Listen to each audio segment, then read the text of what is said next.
कोणतीही करवाढ नसणारा अर्थसंकल्प, महसुली उत्पन्न वाढीसाठी प्रयत्न करणारा, आर्थिक शिस्त व संतुलन राखणे, आरोग्य, शिक्षण यामध्ये गुंतवणूक, हरित ठाण्यासाठी शाश्वत उपाययोजना, पर्यावरण संरक्षण, गतिमान वाहतुकीसाठी पायाभूत सुविधांची कामं, प्रशासकीय कामकाजांमध्ये पारदर्शकता, कार्यक्षमता यावर भर देणारा 2026-27चा मूळ अर्थसंकल्प सादर करण्यात आलेला आहे. यामध्ये महापालिका शाळांचा कायापालट व गुणवत्तापूर्ण शिक्षणावरती भर, तर महिला, ज्येष्ठ नागरिक कल्याणकारी योजनांना गती देण्यात येणार आहे.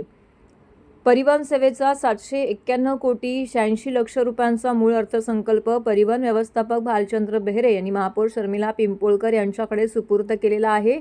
यावेळी उपमहापौर कृष्णा पाटील, अतिरिक्त आयुक्त 1 संदीप मळवी, सभागृह नेते हनुमंत जगदाळे, विरोधी पक्षनेते अशरफ शानू पठाण, सर्वपक्षीय गटनेते पवन कदम, माजी स्थायी समिती सभापती राम रेपाळे, मुकेश मुकाशी, अभिजित पवार, सरफराज खान उर्फ सैफ पठाण इत्यादी व्यासपीठावरती उपस्थित होते.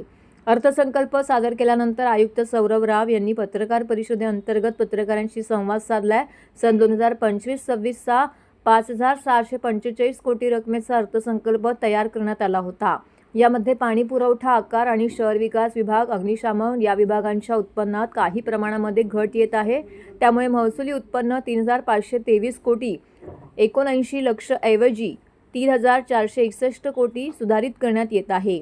महापालिकेस प्राप्त होणाऱ्या अनुदानाचा विचार करता मूळ अर्थसंकल्पात अपेक्षित केलेल्या 612 कोटी 59 लक्ष अनुदानाऐवजी प्रत्यक्षात डिसेंबर 2025 अखेर 1,269 कोटी 61 लक्ष अनुदान प्राप्त झाले आहे. सुधारित अर्थसंकल्पामध्ये अनुदान व सहाय्यक अनुदानापोटी 1,493 कोटी 15 लक्ष अपेक्षित केले आहेत. अमृत योजनेसाठी 60 कोटी 79 लक्ष कर्ज अपेक्षित धरण्यात आले होते, परंतु अमृत 2.0 अंतर्गत कर्ज न घेता केंद्र शासनामार्फत बिनव्याजी अर्थसहाय्यापोटी 98 कोटी 68 लक्ष प्राप्त झाला आहे. खर्च बाजूस सन 2025-26 मध्ये महसुली खर्च 3,722 कोटी 93 लक्ष प्रस्तावित केला होता.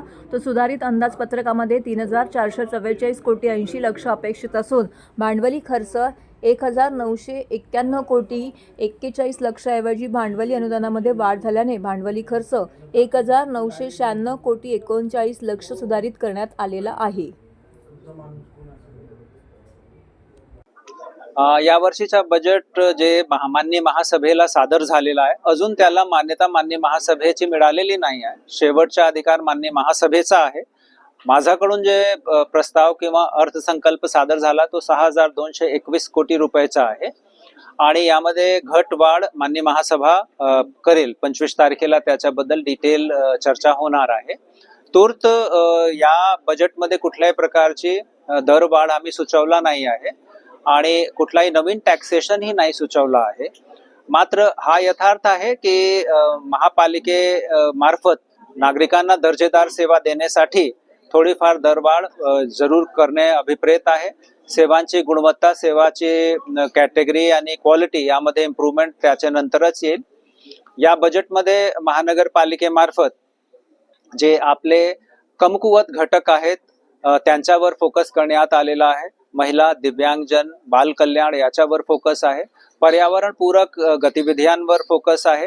याच्या व्यतिरिक्त आधारभूत संरचना ज्यामध्ये पुन्हा पाणी पुरवठा, सुरळीत पद्धतीने पाणी पुरवठा, वाहतूक कोंडी सोडवणे, आपल्या सिटीमध्ये जे पर्यायी रस्ते आहेत त्यांचा विकास करणे, त्याच्या व्यतिरिक्त आरोग्य आणि शिक्षण याच्या दर्जेमध्ये सुधार करणे, quality education facility, quality health facility ही अवेलेबल करून देणे याच्यावर आपण भर दिलेला आहे. बरेचसे नाविन्यपूर्ण यामध्ये उपक्रम प्रत्येक डिपार्टमेंट मार्फत यावर्षी सुचविण्यात आलेले आहेत. याचे व्यतिरिक्त महानगरपालिकेचे बजेटवर कुठल्याही प्रकारचा आर्थिक ताण न आणता PPP तत्वावर मोठ्या प्रमाणावर फ्युचरिस्टिक भविष्यगामी प्रकल्प करण्याचा सुद्धा नियोजन आहे.